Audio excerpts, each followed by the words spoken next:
Hello everyone, myself doctor Sneha.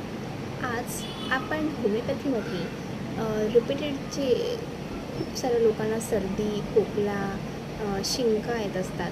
त्याच्यासाठी काय औषध आहे याबद्दल आपण आज पुढचा व्हिडिओ तयार करत आहोत. बऱ्यापैकी लोकांना सर्दीचा वारंवार त्रास होत असतो. शिंका उठल्या उठल्या फार येत असतात.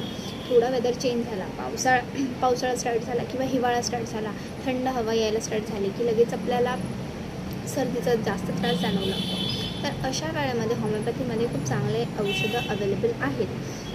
तर त्याच्यामध्ये आहे आर्सेनिक अल्बम, ड्रॉसेरा, पल्सटेला, काली मूर, त्याच्यानंतर रूमेक्स आहे, सबॅडिला आहे, खूप सारे ॲलमसेपा आहे, योफ्रेशा आहे. खूप साऱ्या मेडिसिन्स आहेत जे सर्दीमध्ये किंवा वारंवार होणाऱ्या सर्दी, शिंका यासाठी खूप चांगलं मेडिसिन ॲक्ट करू शकतात. फॉर एक्झाम्पल काही लोकांना वारंवार काही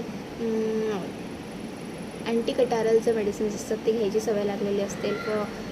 तर ते वारंवार घेतल्याने त्याचे साईड इफेक्ट्स पण दिसू लागतात. पण हे जर अवॉइड करायचं असेल तर आपण होमिओपॅथी नक्कीच देऊ शकतो या अशा कंडिशनमध्ये.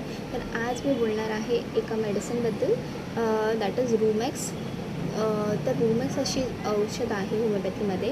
ते सुपरफिशियल ॲक्टिंग आहे. ते इतकं डीप ॲक्टिंग मेडिसिन नाही आहे, बट कटारल कंडिशनमध्ये म्हणजे वारंवार जी सर्दी होते त्यामध्ये हे खूप चांगल्या प्रकारे ॲक्ट करतं.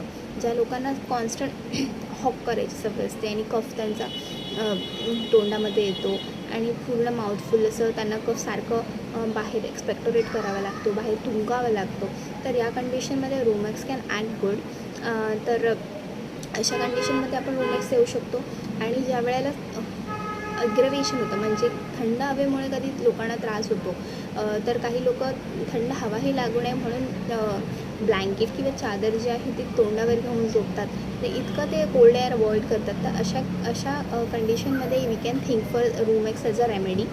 आणि रूमॅक्सबद्दल अजून काही सांगायचं झालं तर मॉर्निंग डायरिया, जसं आपल्याकडे सल्फर आहे, so sulphur we can think for morning diarrhoea as a constitutional remedy.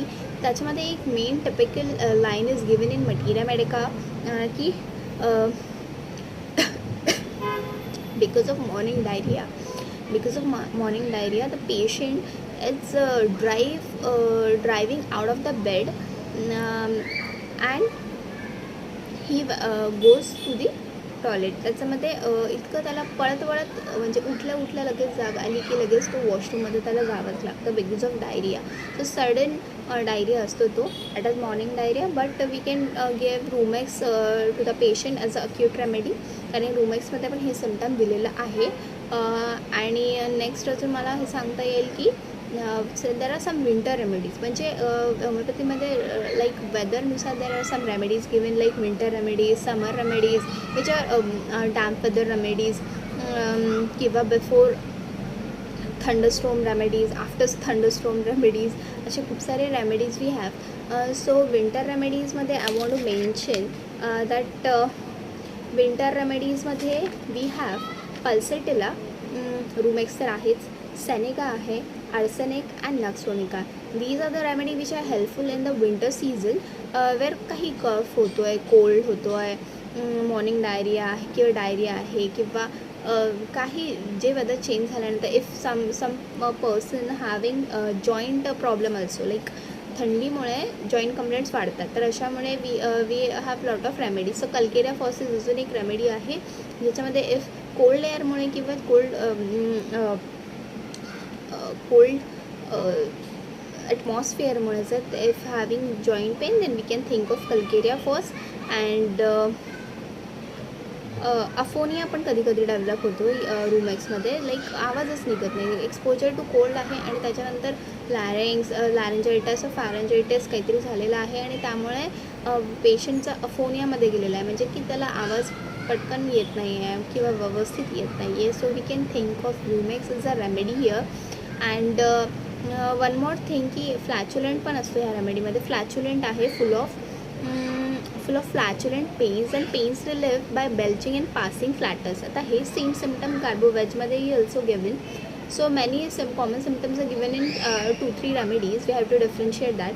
But Rumex is a very good acting remedy where aggravation from the cold air and patient having constant sneezing, coryza, a lot of mucus is there, profuse mucus, or there is a lot of progressive cough, spasmodic cough, but there is less sputum expectoration. तर अशा कंडिशनमध्ये पण Rumex आपण देऊ शकतो.